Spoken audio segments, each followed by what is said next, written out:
Hello and welcome all of you. तो आज हम डिस्कस करने वाले हैं डेटा मॉडल वाली सीरीज़ में ही next data model, that is relational data model and ER data model. इससे पहले हम हायरार्किकल और नेटवर्क डेटा मॉडल कंप्लीट कर चुके हैं। तो इसके अंदर हम समझते हैं रिलेशनल डेटा मॉडल किस तरीके से काम करता है। बेसिकली जो रिलेशनल डेटा मॉडल होता है वो डेवलप किया था EF कॉर्ड ने 1970s के अराउंड। और इसमें क्या होता था, कोई फिजिकल लिंक्स नहीं होती हैं एज जैसे हायरार्किकल डेटा मॉडल में होती थी कि भाई नोड होता था, फिर वो ब्रांचेस से कनेक्ट होता था, इस तरीके से कोई कनेक्टिविटी नहीं होती।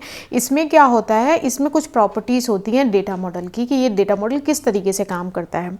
तो जो डेटा रिलेशनल डेटा मॉडल होता है उसमें क्या होता है, डेटा जो होता है वो रिप्रेजेंट होता है in the form of tables. Tables means row and columns के फॉर्मेट में। ये रोज एंड कॉलम्स हैं, तो ये हमारे कॉलम्स हैं। यहाँ पे हम फील्ड्स लेते हैं, यहाँ पे हमारा डेटा हम एंटर करते हैं, तो ये होता है कॉम्बिनेशन। तो जब भी रिलेशनल डेटा मॉडल की बात आती है तो रिलेशन मतलब वो यहाँ पे एक टेबल की बात कर रहे हैं। पहली चीज़ तो यहाँ पे डेटा रिप्रेजेंट होता है in the form of tables. दूसरा, it deal only with data not on the physical structure, क्योंकि रिलेशनल डेटा मॉडल एक ऐसा डेटा मॉडल है जहाँ पे हम डेटा के साथ डील करते हैं, उसके फिजिकल स्ट्रक्चर पे फोकस नहीं करते, उसका फिजिकल स्ट्रक्चर नहीं, we deal with the data only. दूसरी चीज़ ये है कि यहाँ पे it provide information regarding meta data. यहाँ पे हमें इस इंफॉर्मेशन के साथ साथ हमें क्या प्रोवाइड करता है रिलेशनल डेटा मॉडल, हमें मेटा डेटा भी प्रोवाइड करता है। मेटा डेटा मीन्स होता है डेटा अबाउट डेटा, ठीक है, डेटा के बारे में भी और डिटेल डेटा। दूसरा, at the intersection of row and column there will only the value of the tuple. ये यहाँ पे इस तरीके से टपल्स होते हैं। As well at it provides a way to handle the queries with ease. हमें डेटा में इसमें हायरार्किकल डेटा मॉडल में यहाँ पे हमें क्वेरीज को बहुत ईजीली तरीके से हैंडल कर लेते हैं। तो ये है ओवरऑल स्ट्रक्चर कि यहाँ पे हम रो और कॉलम के फॉर्मेटेड डेटा स्टोर करते हैं जिसे हम कहते हैं टेबल। अब यहाँ पे अगर मैं बात करूँ आपको, तो जैसे यहाँ पे जो ये कॉलम्स होते हैं, इस डायग्राम में देखो जो आपको ये कॉलम्स दिख रहे हैं, ये एक रिलेशनल डेटा मॉडल का एक एग्जांपल मैंने दिया। इनको क्या बोलते हैं, हम इनको कॉलम भी बोल सकते हैं। ऊपर से हम इनको क्या बोलते हैं, एट्रीब्यूट्स भी बोलते हैं, जैसे नीचे भी मेंशन है एट्रीब्यूट्स। ये सारे हमारे क्या है, एट्रीब्यूट। कोर्स अपने आप में एक एट्रीब्यूट है, ड्यूरेशन अलग है, टाइप अलग है, और कितने भी एट्रीब्यूट हो सकते हैं। ये क्या है हमारे, इनको हम बोल सकते हैं टपल्स भी बोल सकते हैं, रो भी बोल सकते हैं, तो ये रिकॉर्ड भी बोल सकते हैं। तो ये हमारी रोज हैं जिसमें हम डेटा फिल करते हैं, और एट्रीब्यूट में ही हम चूज़ करते हैं किसी को प्राइमरी की। ये आगे डिटेल हम डिस्कस करेंगे कि प्राइमरी की क्या होता है, लेकिन एट्रीब्यूट्स की में से ही हम कीज़ को भी सेलेक्ट करते हैं कि कौन सी की को मैं प्राइमरी बनाना चाह रही हूँ, कौन सी की मेरी फॉरेन की है, कौन सी कैंडिडेट की है एंड ऑल। तो ये स्ट्रक्चर होता है एक तरीके से रिलेशनल डेटा मॉडल का, जो अभी हमने देखा। एडवांटेज क्या है इस तरीके का स्ट्रक्चर टेबल फॉर्मेट में बनाने का? सबसे मेजर एडवांटेज है कि यहाँ पे डेटा इंडिपेंडेंस की फीचर्स होता है, एज वेल एज यहाँ पे हम फ्लेक्सिबिलिटी को अचीव कर पाते हैं। दूसरी इंपॉर्टेंट चीज़, यूज़र फ्रेंडली होता है, यहाँ पे क्वेरी लिखना आसान होता है। तीसरी चीज़, यहाँ पे हम डेटा रिडंडेंसी को रिमूव कर सकते हैं, हम डुप्लीकेट रिकॉर्ड को रिमूव करते हैं using the concept of normalization. तो जो हम वहाँ पे डेटा रिडंडेंसी आ रही थी, एनोमलीज आ रही थी नेटवर्क और हायरार्किकल मॉडल में, वो यहाँ नहीं आने वाली, क्योंकि यहाँ पे डेटा रिडंडेंसी को रिमूव करने के लिए we apply the concept of normalization. ठीक है, तो ये मेजर एडवांटेज है। इसलिए नाउ अ डेज हमेशा हम डेटा को रिलेशनल फॉर्म में ही, टेबल फॉर्मेट में ही स्टोर करते हैं, सो दैट उसको प्रोसेस करना इजी हो जाता है। डिसएडवांटेज भी है, डेफिनेटली है। डिसएडवांटेज यहाँ है कि यहाँ पे कुछ डेटा रिट्राइवल जो टास्क होते हैं तो वो हायरार्किकल मॉडल में ज़्यादा अच्छे होते हैं, जो यहाँ पे थोड़ा सा कम होते हैं, कुछ स्पेसिफिक काइंड के टास्क। ठीक है, demands a deeper comprehension of SQL and normalization principle. तो यहाँ पे क्या होता है, हम नॉलेज होनी चाहिए डीप, क्योंकि देखो अगर मुझे डेटा एक्सेस करना है, डेटा रिट्राइव करना है, तो मुझे क्वेरी लिखनी पड़ेंगी। अब क्वेरीज लिखनी है तो कोई स्पेसिफिक लैंग्वेज का यूज़ करना पड़ेगा, एसक्यूएल, ओरेकल, और भी बहुत सारी लैंग्वेज हैं। तो फॉर एग्जांपल मैं एसक्यूएल यूज़ कर रही हूँ, तो मुझे एसक्यूएल की डीपर नॉलेज होनी चाहिए। तो ये कुछ डिसएडवांटेज भी हैं डेफिनेटली। ओवरऑल मैं ये कहना चाहती हूँ कि रिलेशनल डेटा मॉडल जो है उसे हम मेजरली यूज़ करते हैं for database storage, database maintenance as well. ठीक है। ईआर मॉडल ये ग्राफिकल रिप्रेजेंटेशन ही होता है, वो ग्राफिकल रिप्रेजेंटेशन नहीं होता, but ER model graphical representation होता है जिसमें जो हमने टेबल्स बनाई होती हैं, जो हमारे एट्रीब्यूट्स होते हैं, जो हमारी कीज होती हैं, उनको क्या करते हैं हम एक डायग्राम के फॉर्मेट में रिप्रेजेंट करते हैं जो कि ईजी टू अंडरस्टैंड होता है। अब ईआर डायग्राम जो होता है, ईआर मॉडल जो होता है वो basically ER diagram represent the ER model in a database, definitely उसको रिप्रेजेंट करता है। एंड इससे क्या होता है, समझना आसान होता है कि टेबल्स के बीच में क्या रिलेशन है, कौन से टेबल में कौन से एट्रीब्यूट हैं, कौन से एट्रीब्यूट में कौन सी प्राइमरी की है, रियल वर्ल्ड एंटिटीज़ क्या हैं, एट्रीब्यूट्स क्या हैं, इसको समझना आसान होता है क्योंकि ग्राफिकल वे में होता है। सो ER मॉडल जो होता है वो ग्राफिकल रिप्रेजेंटेशन होता है टेबल्स का, रिलेशंस का।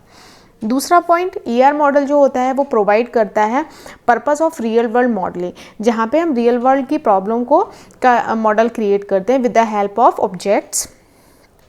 ER डायग्राम एज इम्पॉर्टेंट है क्योंकि ER डायग्राम जो होता है उसे बनाने के लिए कोई भी टेक्निकल नॉलेज होना या हार्डवेयर सपोर्ट है आपको, वो रिक्वायर्ड नहीं होता है। आप भी सिंपली हम पेन पेपर से या सिंपली हम उसको ड्रॉ कर सकते हैं, उसके लिए बहुत ज़्यादा आपको टेक्निकल प्रो होने की ज़रूरत नहीं है। आपको बस कॉन्सेप्ट अंडरस्टैंड होना चाहिए कि कहाँ मुझे प्लेस करनी है, पोजीशनिंग कैसे करनी है। ER मॉडल जो होता है बहुत ईजी टू अंडरस्टैंड होता है और उसे क्रिएट करना बहुत आसान होता है और नेटिव यूज़र के लिए वो यूज़फुल होता है। दूसरी चीज़ ये होता है कि ये हमें एक स्टैंडर्ड सॉल्यूशन प्रोवाइड करता है। हमें विजुअलाइजेशन पॉइंट ऑफ व्यू से, डेटा को logically visualization point of view से ER मॉडल बहुत इंपॉर्टेंट रोल प्ले करता है। कंप्लीट ब्लूप्रिंट होता है आपके एक्चुअली डेटाबेस का, कि आपका डेटाबेस में क्या क्या चीज़ें हैं, उसका ग्राफिकल व्यू होता है। फॉर एग्जाम्पल ये मैंने एक डाल दिया है आपके देखने के लिए कि एक ER मॉडल है, वहाँ पे डेटा किस फॉर्मेट में स्टोर हो रहा था, टेबल के फॉर्मेट में, रो और कॉलम के फॉर्मेट में। यहाँ पे सेम डेटा उसी तरीके से, यहाँ पे क्या होता है, जो टेबल्स होती हैं उनको हम रिप्रेजेंट करते हैं, एंटिटी जो होती हैं, बेसिकली टेबल्स मीन्स एंटिटी को रिप्रेजेंट करते हैं हम इस तरीके से, स्क्वायर शेप से, उसके रेक्टेंगल शेप से, सॉरी। जो हमारे एट्रीब्यूट होते हैं उससे रिलेटेड वो रिप्रेजेंट होते हैं हमारे ओवल शेप से, और जो रिलेशनशिप होती है एक से ज़्यादा एंटिटीज़ के बीच में वो हम रिप्रेजेंट करते हैं डायमंड शेप से। फॉर एग्जांपल ये कस्टमर है, तो कस्टमर एक एंटिटी है, यानी कि एक टेबल है अगर मैं रिलेशनल की बात करूं, और ये इसके जो आपको दिख रहे हैं, कस्टमर का नेम क्या है, उसका एड्रेस क्या है, उसका ईमेल क्या है, ये क्या होंगे। जैसे फॉर एग्जांपल अगर ये इस इतने हिस्से की बात करूं ना, तो कस्टमर जो एक एंटिटी है ना, वो अगर रिलेशन में बात करूं ना, रिलेशनल मॉडल में, तो ये कस्टमर अपने आप में क्या है, एक टेबल है कंप्लीट, ये कस्टमर टेबल है। और कस्टमर टेबल के ये क्या है, कॉलम है। पहला कॉलम क्या है, नेम, दूसरा है एड्रेस, तीसरा है ईमेल। तो ये इस तरीके से अगर रिलेशनल में मैं बनाऊंगी तो इस तरीके से एक टेबल बनेगी, और अगर मैं ER मॉडल में बनाऊं तो ये वाला हिस्सा जो मैंने अंडरलाइन किया ये बन गया। अब एक टेबल बन गई मेरी कस्टमर की। फॉर एग्जांपल सिमिलरली एक और टेबल मैंने बनाई आइटम की, क्योंकि एक और एंटिटी है ना आइटम, मैंने आइटम की एक टेबल बनाई, इसके अपने कॉलम बन गए, एक हो गया नेम, एक हो गया प्राइस। इसके दो ही कॉलम है, एक है नेम, एक है प्राइस। तो ये दूसरी टेबल बनेगी डेटाबेस के अंदर। अब इन दोनों डेटाबेस के बीच में क्या रिलेशनशिप है, ऑर्डर। मतलब कोई कस्टमर जो होगा वो क्या करेगा, कोई भी आइटम उसे अगर परचेज करना है तो वो क्या करेगा, ऑर्डर प्लेस करेगा।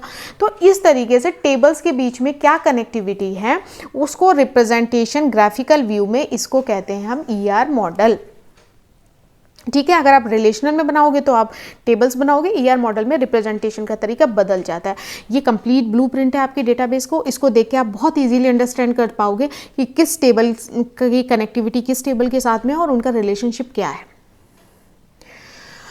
एडवांटेज, डेफिनेटली एडवांटेज है। एडवांटेज है पहला, क्लियर विजुअलाइजेशन देता है। आप डायग्राम देख के बहुत इजीली अंडरस्टैंड कर पाओगे कि किस टेबल में क्या है, क्या एट्रीब्यूट है, कौन सी प्राइमरी की है, क्या रिलेशन है। तो ये आपको कंप्लीट और क्लियर विजुअलाइजेशन देता है डेटा के बारे में, उसकी रिलेशनशिप के बारे में, क्या डिसीजन लिया है उसके बारे में, और ये कॉम्प्लेक्स डेटा स्ट्रक्चर को भी इजी कन्वर्ट करके आप उसको समझ सकते हैं। दूसरी चीज़ ये सपोर्ट करता है डिफरेंट डेटाबेस डिज़ाइनिंग टूल को, तो उनको यूज़ करके आप क्या कर सकते हो, उसको बना सकते हो।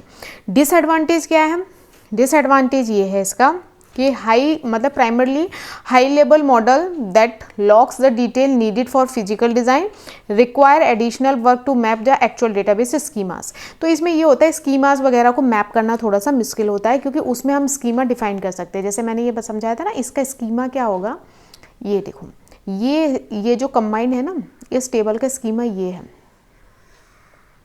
इसको बोलते हैं स्कीमा।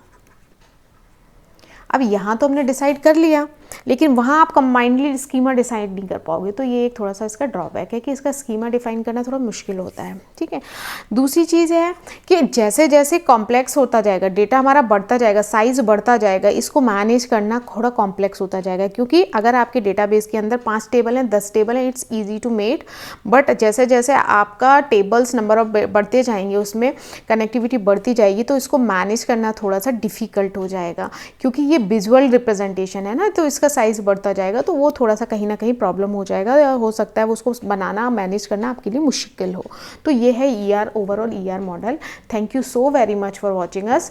इस क्लास में हमने दोनों लेक्चर देखे हैं, रिलेशनल मॉडल और as well as ER model. तो आप इसको समझिए, अगर आपको कोई डाउट होता है तो आप पूछ सकते हैं। Thank you so very much, मिलते हैं नेक्स्ट लेक्चर में।